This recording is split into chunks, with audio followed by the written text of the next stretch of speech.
بسم اللہ الرحمن الرحیم۔ قیامت کب آئے گی اور کس طرح آئے گی؟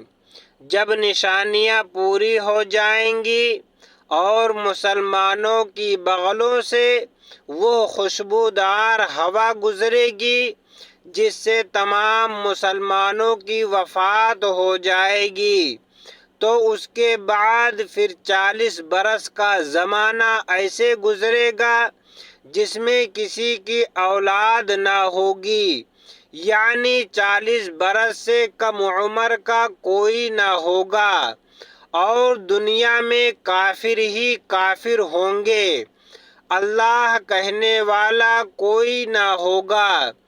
کوئی اپنی دیوار لیپتا ہوگا اور کوئی کھانا کھاتا پیتا ہوگا، غرض کہ سب اپنے اپنے کام میں مشغول یعنی لگے ہوں گے کہ یکایک اللہ تبارک و تعالیٰ کے حکم سے حضرت اسرافیل علیہ السلام سور پھونکیں گے۔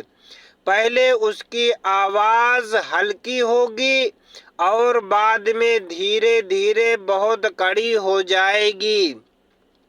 لوگ کان لگا کر اس کی آواز سنیں گے اور بے ہوش ہو کر گر پڑیں گے اور مر جائیں گے۔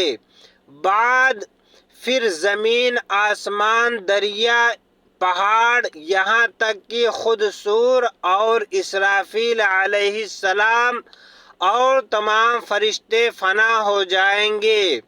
اس وقت سوا اللہ واحد حقیقی کے کوئی نہ ہوگا۔ پھر جب اللہ تعالیٰ چاہے گا اسرافیل علیہ السلام کو زندہ کرے گا اور سور کو پیدا کر کے دوبارہ پھونکنے کا حکم دے گا۔ سور پھونکتے ہی تمام اولین و آخرین، فرشتے، انسان، جن، حیوانات سب موجود ہو جائیں گے۔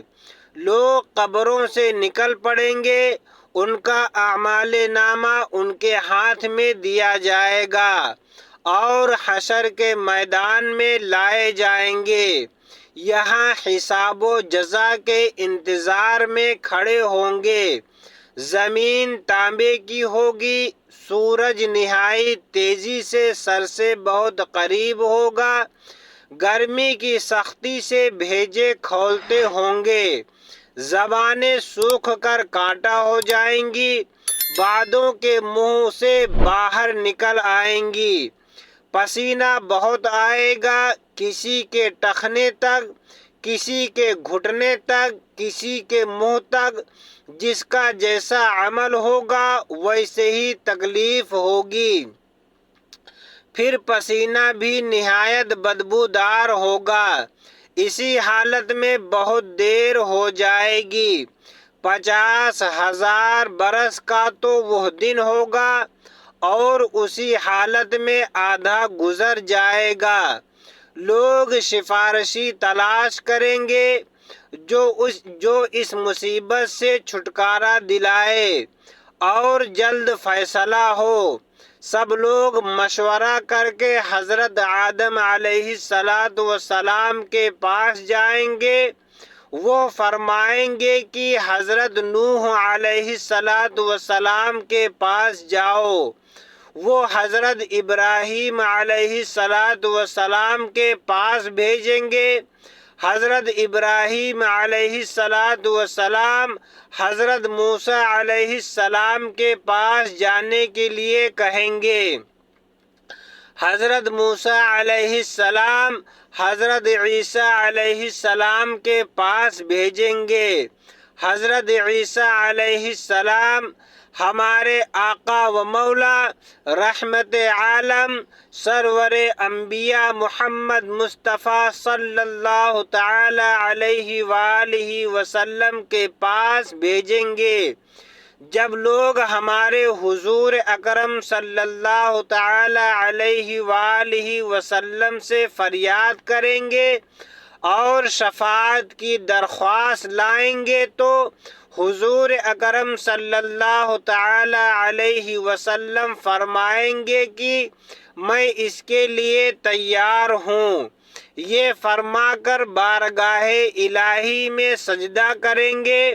اللہ تعالی فرمائے گا کہ اے محمد علیہ السلام سر اٹھاؤ، کہو سنا جائے گا، مانگو پاؤ گے، شفاعت قبول کی جائے گی۔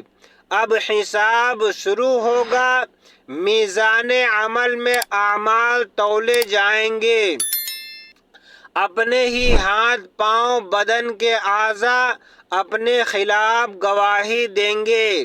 زمین کے کسی حصے پر کوئی عمل کیا تھا، وہ بھی گواہی دینے کو تیار ہوگا۔ نہ کوئی یار ہوگا، نہ مددگار، نہ باپ بیٹے کے کام آئے گا، نہ بیٹا باپ کے۔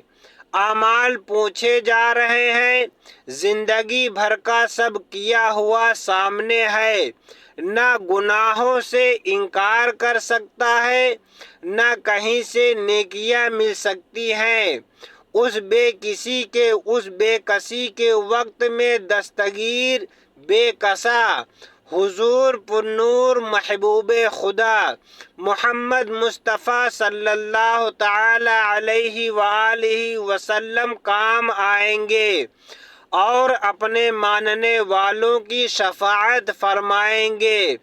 حدیث شریف میں ہے کہ دوزخیوں کی صف کے پاس سے ایک جنتی گزرے گا، اسے دیکھ کر ایک دوزخی کہے گا، اے صاحب کیا آپ مجھے نہیں پہچانتے؟ میں وہ ہوں جس نے آپ کو ایک بار پانی پلایا تھا۔ اور کوئی دوزخی کہے گا کہ میں نے آپ کو وضو کے لیے پانی دیا تھا۔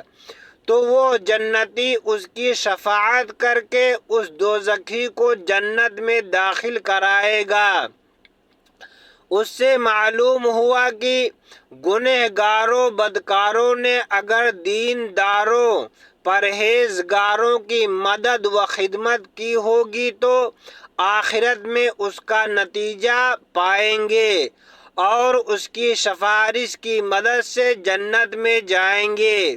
دیکھیے کہ پانی پلانا، وضو کرانا بھی کام آئے گا، اتنا تعلق بھی فائدہ پہنچائے گا، تو رشتے دوستی محبت عقیدت کیوں نہ کام آئے گی۔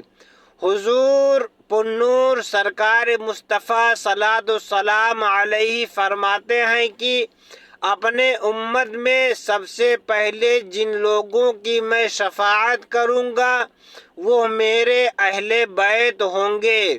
پھر درجہ بدرجہ حضور علیہ السلام کے علاوہ باقی انبیاء، صحابہ، علماء، اولیاء، شہداء، حفاظ، حجاج بھی شفاعت کریں گے۔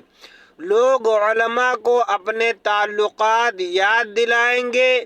اگر کسی نے دنیا میں عالم کو وضو کے لیے پانی لا کر دیا ہوگا تو وہ بھی یاد دلا کر شفاعت کے لیے کہے گا اور وہ اس کی شفاعت کریں گے۔ بے شک امید کرتا ہوں یہ ویڈیو آپ کو پسند آئی ہوگی۔ اگر ابھی تک آپ نے ہمارے چینل کو سبسکرائب نہیں کیا ہے تو ابھی سبسکرائب کر کے ساتھ میں بیل آئیکن کو ضرور دبا دیں تاکہ ہم آپ کے لیے ایسے ہی ویڈیوز لاتے رہیں۔ اللہ تبارک و تعالی ہمیں نیک باتوں پر عمل کرنے کی توفیق عطا فرمائے۔ اللہ تبارک و تعالی ہمارے صغیرہ اور کبیرہ گناہوں کو معاف فرمائے۔ اللہ تبارک و تعالی ہمیں حضور پرنور سرکار مصطفیٰ صلی اللہ تعالی علیہ وآلہ وسلم کے بتائے ہوئے راستے پر چلنے کی توفیق عطا فرمائے۔ اللہ تبارک و تعالی ہمیں حضور پرنور سرکار مصطفیٰ صلی اللہ تعالی علیہ وسلم کی شفاعت نصیب فرمائے، آمین۔ السلام علیکم ورحمۃ اللہ وبرکاتہ۔